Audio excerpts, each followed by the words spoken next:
ازيكم يا حبايبي؟ عاملين ايه؟ يا رب تكونوا بخير وفي احسن حال. معانا النهارده وصفة الفراخ بالبصل في الفرن. تعالوا نشوف مقاديرنا بتقول ايه. معانا فراخ مغسولة وكانت منقوعة ومشطوفة كويس جدا بالليمون ومصفيينها.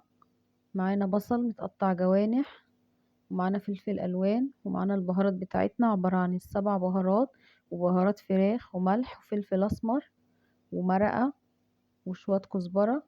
هنقلب كله في البصل كده، التوابل كلها بالبصل. نقول بسم الله ونضيف الفلفل، فلفل وطماطمية واحدة. هنقلب كله في بعض لغاية ما البصل كده ينزل ميته كده والطماطم كده في قلب التوابل. وهنبتدي ايه نحشي بيها الفراخ، كله ينزل ميته في قلب بعض والبهارات كده تختلط بيها. معانا الفراخ متنضفة، ابقى اوريكم ازاي بننضف الفراخ وازاي بننقعها. بننقعها كم مرة عشان ما يبقاش فيها اي ريحة زفارة، وهوريكم ازاي بننضفها. هحشيها كده واحشي قلبها واحشي الحتت الباينة منها، الورك كده من ورا. اللهم صل وسلم وبارك على سيدنا محمد وعلى آله وصحبه أجمعين. معانا هنا كده الصدر، أنا فاتحاه كده عشان الصدر بتاعي كان كبير ما شاء الله، فأنا عملت له فتحات عشان يبقى كده متحيق من كل حتة، وفتحاه من النص. شايفين أنا بحشيه ازاي زي السندوتش؟ بحشي بصل وبحشي الفتحات دي، كل حتة مفتوحة فيه بحشيها.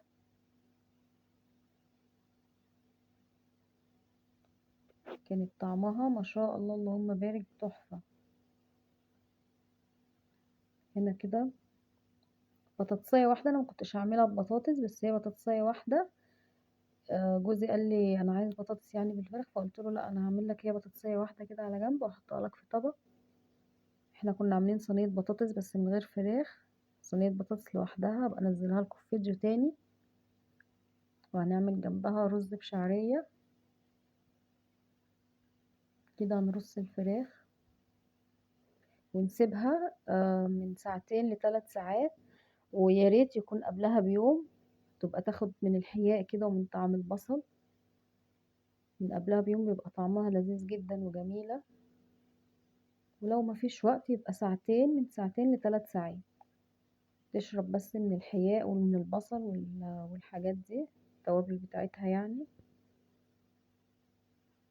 كده تبلتها واركنها بقى ساعتين.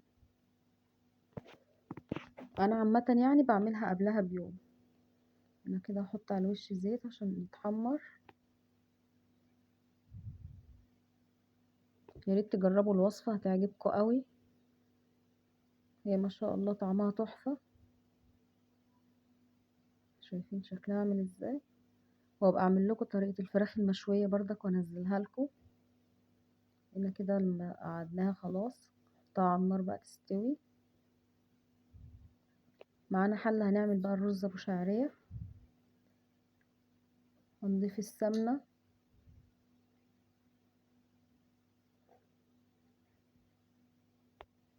يا ريت لو عملتوا الوصفة وعجبتكم ما تنسوش تعملوا اشتراك ولايك وسبسكرايب. متنسوش تكتبوا لنا تعليق حلو زيكم كده، ولو في اي حاجة مش عاجباكم في الفيديو تعرفوني بيها برضك في التعليقات. هنحط الشعرية كده، هو رز بشعرية عادي مفيهوش اي افتكاسات يعني.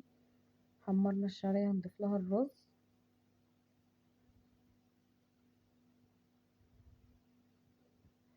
نقعد بقى نفلفل في الرز كده، واللي حابب يعرف اي وصفة يكتب لي في التعليق وانا هعملها له.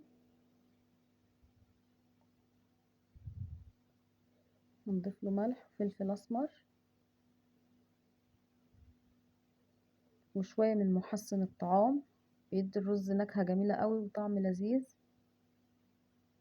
كده الرز كان اتفلفل معانا، فلفلته شوية بس انا كنت موقفة الكاميرا يعني، فلفلته شوية على النار. هنسقيه بقى.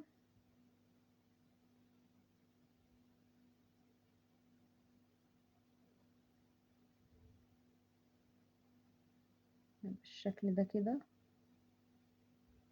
بدوق الحياء مظبوط. اقطع لي بقى واسيبه يستوي. هنا شكل صينية الفراخ لما طلعت من الفرن. هي لما بتقعد شوية كمان بتتحمر كمان وشها يعني بيتحمر، بس انا ايه قلت هحمر بيبقى طعمها احلى.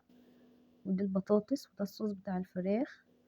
يا ريت تجربوا الوصفة، ربنا يحسن ما بين ايديكم.